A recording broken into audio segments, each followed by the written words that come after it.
Oui, une fois que vous avez ouvert votre porte-monnaie de crypto, donc la prochaine étape serait de le financer, c'est-à-dire avoir des cryptos à l'intérieur.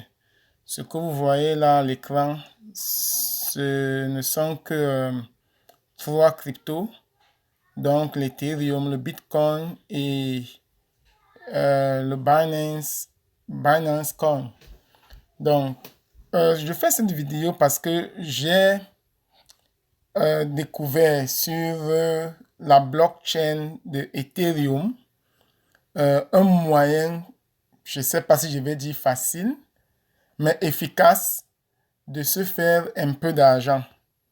Puisque le plus important, c'est que chacun se fasse de l'argent.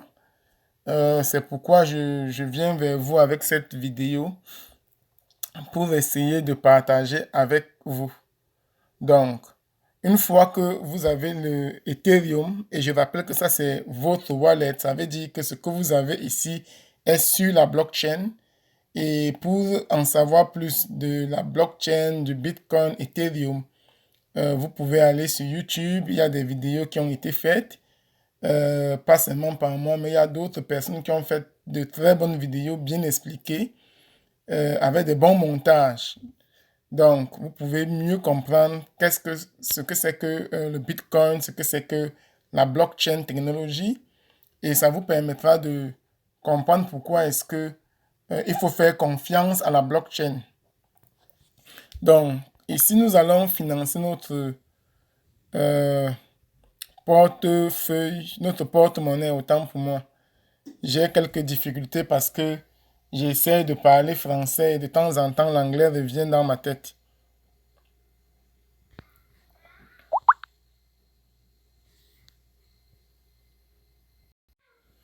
Donc, là, vous pouvez copier.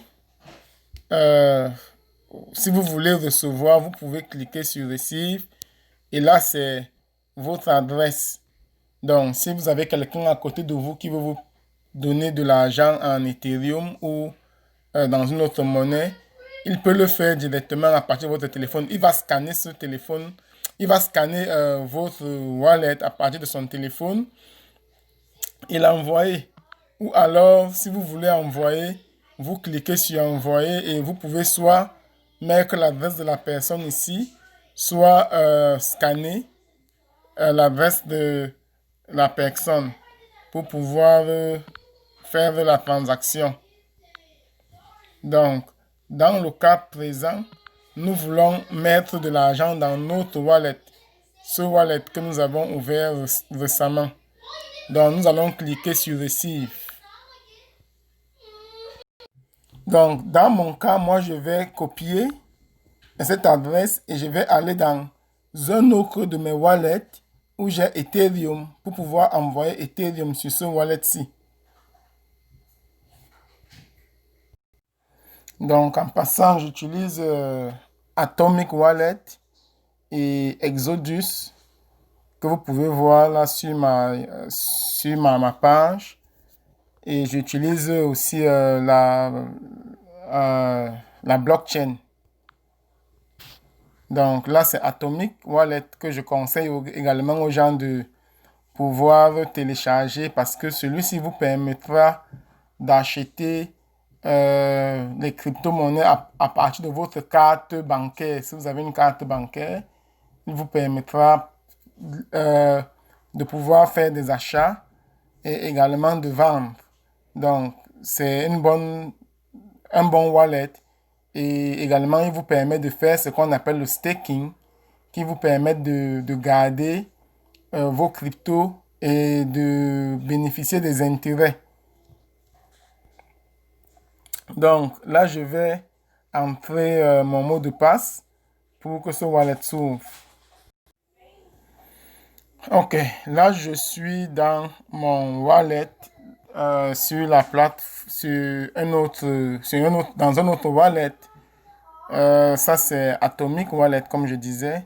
Donc je voudrais envoyer de Ethereum de ce wallet-ci pour euh, le nouveau wallet que nous venons de créer sur Trust Wallet. Donc, je vais cliquer sur Send et je vais venir ici en haut et je vais justement passer l'adresse.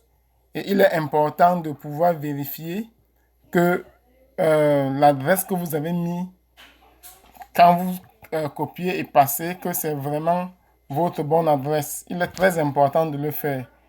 Donc là, je vais rentrer de l'autre côté pour vérifier que les 3 ou 4 dernières lettres sont vraiment les mêmes que sur mon wallet de l'autre côté. Ok, là j'ai vérifié et là je vais taper le montant de Ethereum que je vais envoyer. J'ai besoin de 0,1 Ethereum, ce qui fait environ 25 $ actuellement à l'heure où je fais ce recording. Et puis, vous voyez en bas, là, il y a les fees. Ça me dit à peu près combien je vais payer en Ethereum, soit à peu près moins de environ